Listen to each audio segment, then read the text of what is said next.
Hard rock and heavy metal. These terms are sometimes used interchangeably. However, certain distinctions exist for classification's sake. In this series, I will be discussing the musical elements of these two genres.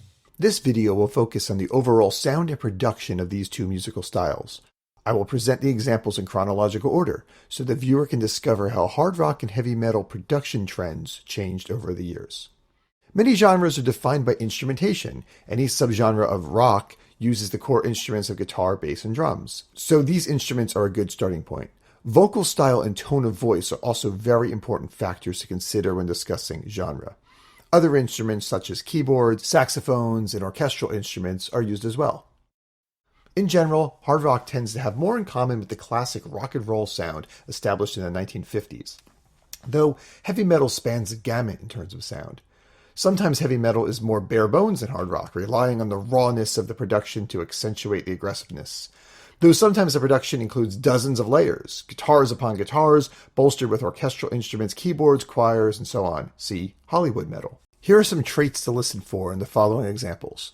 For hard rock, you're going to hear thinner sounding guitars and less busy drums. The vocals are also more rhythmically looser. You're going to hear traditional singing, but some yells and shouts. However, heavy metal will have thicker and layered guitars and constant relentless drums. Vocally, they're a little more rehearsed, and there's less of a blues influence. You'll hear traditional singing, but also growling. One thing to keep in mind is whenever we hear growling vocals, it pretty much means we're in a subgenre of metal.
There are countless other examples that could have been used to distinguish between these two genres. Also, there are subgenres of each, which are determined by variations in lyrics, sound, form, rhythm, melody, and harmony. These videos will get more involved with music theory as we go on. The next one, however, is on musical form.